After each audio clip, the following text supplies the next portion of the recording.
প্রিয় শিক্ষার্থীরা, আশা করি তোমরা সবাই সুস্থ আছো, সবাই ভালো আছো। আজকে আমি তোমাদেরকে একাদশ এবং দ্বাদশ শ্রেণীর বই থেকে একটি কবিতা বোঝাবো। কবিতাটির নাম আমি কিংবদন্তির কথা বলছি। লিখেছেন কবি আবু জাফর ওবায়দুল্লাহ।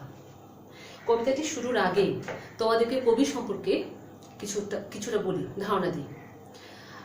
তোমরা নিশ্চয়ই কবি আবু জাফর ওবায়দুল্লাহর অনেকগুলো কবিতা পড়েছ। তার মধ্যে একটি উল্লেখযোগ্য, মাগো ওরা বলে। কয়েকটি পংক্তি বলছি, তোমাদেরকে পড়ে শোনাচ্ছি। কুমড়ো ফুলে ফুলে নুয়ে পড়েছে লতাটা, সজনে ডাঁটায় ভরে গেছে গাছটা, আর আমি ডালের বড়ি শুকিয়ে রেখেছি। খোকা তুই কবে আসবি, কবে ছুটি? নিশ্চয়ই তোমাদের মনে পড়েছে, তাই না? এখন আমরা বইতে যা আছে, কবি সম্পর্কে যেটা দেওয়া আছে, আমরা সেটা পড়ব। কবি আবু জাফর ওবায়দুল্লাহ বরিশাল জেলার হবিগঞ্জ উপজেলার বহেরচর ক্ষুদ্র কাঠি গ্রামে 1934 খ্রিস্টাব্দের 8ই ফেব্রুয়ারি জন্মগ্রহণ করেছেন। তিনি ইংরেজি সাহিত্যে বিএ সম্মান সহ এমএ পাশ করে কিছুদিন তিনি ঢাকা বিশ্ববিদ্যালয়ে অধ্যাপনা করেছেন। পরে সিভিল সার্ভিসে যোগদান করে তিনি সরকারের বিভিন্ন উচ্চ পদে কর্মরত ছিলেন। এরপরে দেখো 1982 সালে তিনি বাংলাদেশ সরকারের কৃষি ও পানি সম্পদ মন্ত্রী ছিলেন। 1984 সালে যুক্তরাষ্ট্রে বাংলাদেশের রাষ্ট্রদূত হিসেবে তিনি কর্মরত ছিলেন। তার কবিতার দুটো প্রধান বিষয় প্রাধান্য পেয়েছে। একটি হচ্ছে রাষ্ট্রভাষা আন্দোলন, আর একটি হচ্ছে মুক্তিযুদ্ধ। এবং এই দুটো বিষয়ে বাংলা সাহিত্যে বিশেষ অবদানের জন্য তাকে 21 পদকে ভূষিত করা হয়েছে। এরপর তিনি 1979 সালে বাংলা একাডেমি পুরস্কার পেয়েছেন।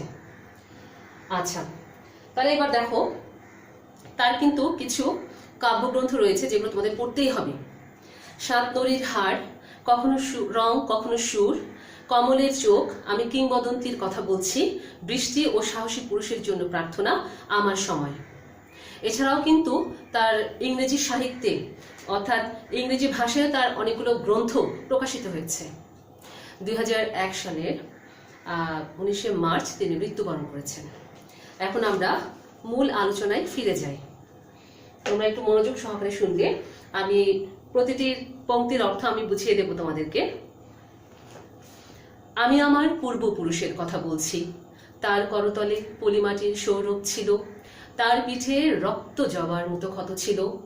তিনি অতিক্রান্ত পাহাড়ের কথা বলতেন, অরণ্য এবং সাপুদের কথা বলতেন, পতিত জমি আবাদের কথা বলতেন। তিনি কবি এবং কবিতার কথা বলতেন। তাহলে দেখো, এখানে পূর্বপুরুষ কারা?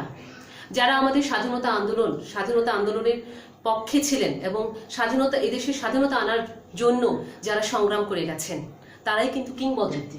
যেটা বলা আছে, তারাই কিংবদন্তি, তারাই আমাদের পূর্বপুরুষ। তাহলে এখন দেখো, তিনি অতিক্রান্ত পাহাড়ের কথা বলেছেন। এবং আর এখানে রক্তজবা মানে কি? রক্তজবা ফুলের সাথে কেন তুলনা করা হয়েছে? কারণ রক্তজবা ফুল এটি হচ্ছে আমাদের দেশের স্বাধীনতার বিরোধী যারা ছিল, তারা কি করেছে? তারা পেছন থেকে আঘাত করেছে সম্মুখ যুদ্ধে, মানে সামনাসামনি যুদ্ধে তারা কিন্তু লড়াইয়ে সাহস পায়নি। এই কারণে বলা হচ্ছে পেছন থেকে আঘাত করার ফলে সে ক্ষত চিহ্ন কিন্তু এখনো তাজা রয়ে গেছে। আর করতলে পলিমাটি, করতল মানে হাতের তালুর নিচে, পলিমাটি মানে কি? বন্যা অথবা নদী স্রোতে যে ভেজা মাটি, যে নরম কাদামাটি, সে পলিমাটির কথা বলা হয়েছে। আর মাটির কাছাকাছি মানুষের ইতিহাসের কথাই কিন্তু কবি বলেছেন। অরণ্য এবং সাপদ, অরণ্য মানে বন, আর সাপদ হিংস্র জন্তুতে পরিপূর্ণ, যে বন, তার কথা বলেছেন। পতিত জমি মানে কি? যে জমিতে আবাদ করা হয়নি, সেই জমি চাষের কথা বলেছেন। তিনি কবি এবং কবিতার কথা বলেছেন। এরপর দেখো, জিহ্বায় উচ্চারিত প্রতিটি সত্য শব্দ কবিতা, কৌশিত জমির প্রতিটি শস্যদানা কবিতা। শস্যদানা এখানে ফসলের বীজের কথা বলেছেন কবি। যে কবিতা শুনতে জানে না, সে ঝড়ের আর্তনাদ শুনবে। যে কবিতা শুনতে জানে না, সে দিগন্তের অধিকার থেকে বঞ্চিত হবে।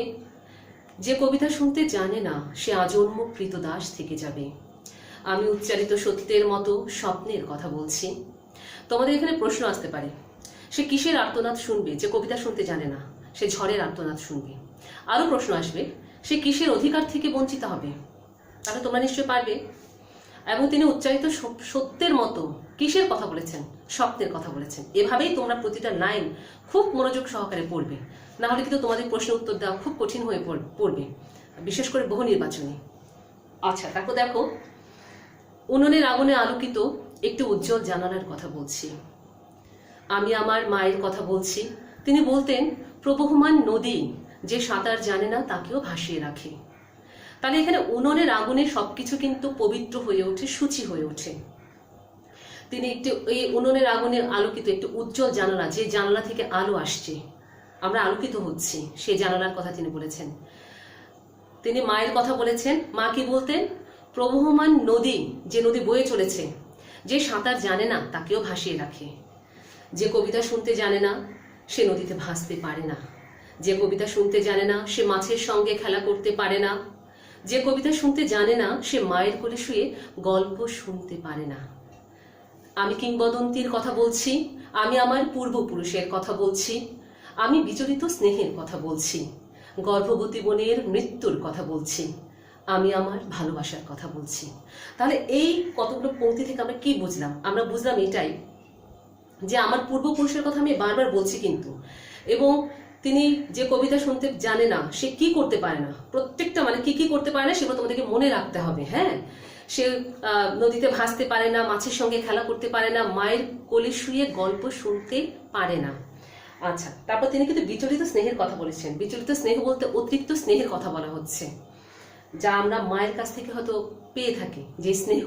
হ্যাঁ, এখানে বাড়াবাড়ি পর্যায়ের কথা বলা হয়নি, কিন্তু বিচলিত স্নেহ, মা আমাদেরকে যেভাবে ভালোবাসা আঁকড়ে ধরে রেখেছেন সেই স্নেহের কথা বলেছেন তিনি। আচ্ছা, তাহলে এখন দেখো, তিনি বলেছেন ভালোবাসা দিলে মা মরে যায়।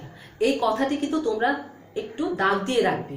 এটা প্রায় সময় তোমাদের অনুধাবনমূলক প্রশ্নে চলে আসে যে ভালোবাসা দিলে মা কেন মরে যায়, অনেকে প্রশ্ন।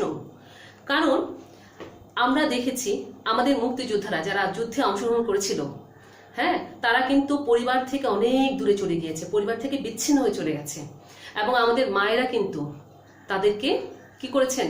বিসর্জন দিয়েছেন। কিসের জন্য? দেশের জন্য। এজন্য তিনি বলেছেন ভালোবাসা দিলে মা মরে যায়। মা যদি সত্যি বেশি স্নেহ দিয়ে যদি আমাদেরকে আঁকড়ে ধরে রাখতেন, আমরা কিন্তু এই দেশের স্বাধীনতা আনতে পারতাম না। তো এটাই, তোমরা এটা একটু ভালো করে পড়বে। মায়ের যুদ্ধ আসে ভালোবেসে, মায়ের ছেলেরা চলে যায়। আমি আমার ভাইয়ের কথা বলছি। যে কবিতা শুনতে জানে না সে সন্তানের জন্য মরতে পারে না।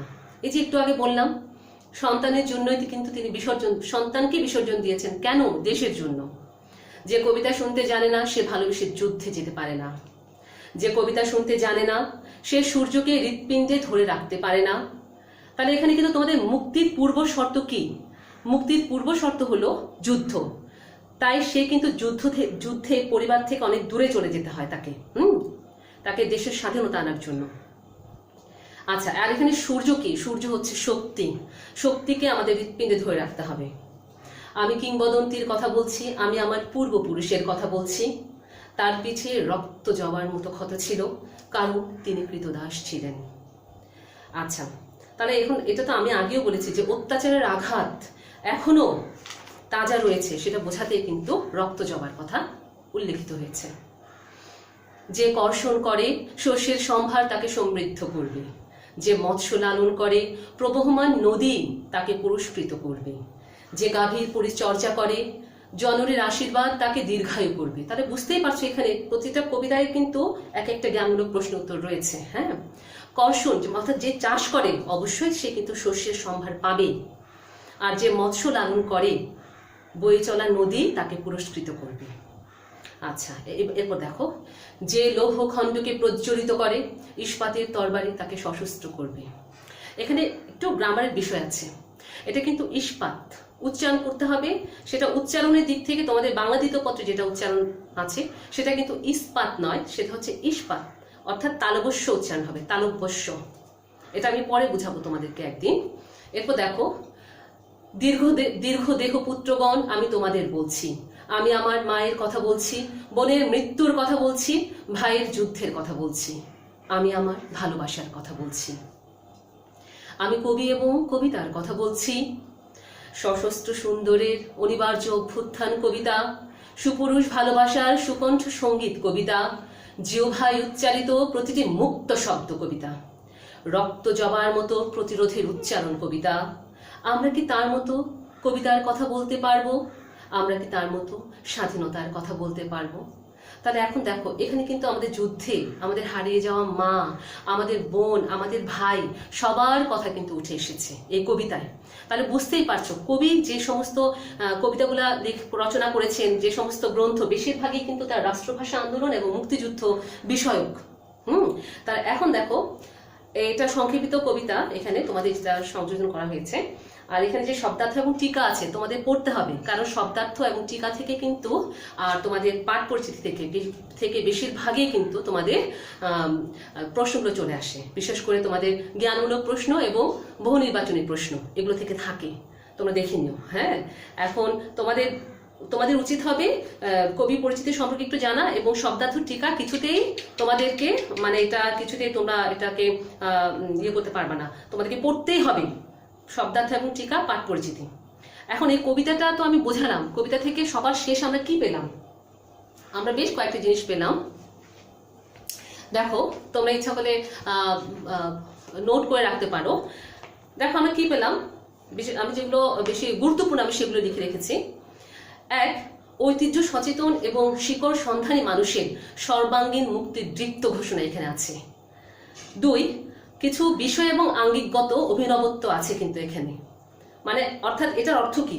আঙ্গিকগত বিষয় মানেটা কি? এখানে হচ্ছে একই ধাঁচের বাক্যের বারবার মানে ব্যবহার হয়েছে কিন্তু। যেমন দেখো, আমি কিংবদন্তির কথা বলছি, এই পংক্তিটি বারবার ব্যবহৃত হয়েছে, এবং যে কবিতা শুনতে জানে না, এই পংক্তিটিও বারবার ব্যবহার করা হয়েছে। এটাই হচ্ছে বিষয় এবং আঙ্গিকগত অভিনবত্ব। আর এখানে কবি 3 নম্বর হচ্ছে, এখানে তিনি কবিতা আর মুক্তির আবেগকে একত্রে শিল্পরূপ প্রদান করেছেন। কি কি? কবিতা আর মুক্তির আবেগ একত্র করেছেন তিনি। 4, এতে ঐতিহ্যের প্রতীক শব্দ কোনটি? বলো তো দেখি, এতে ঐতিহ্যের প্রতীক শব্দ কোনটি? উত্তর একটাই, কিংবদন্তি।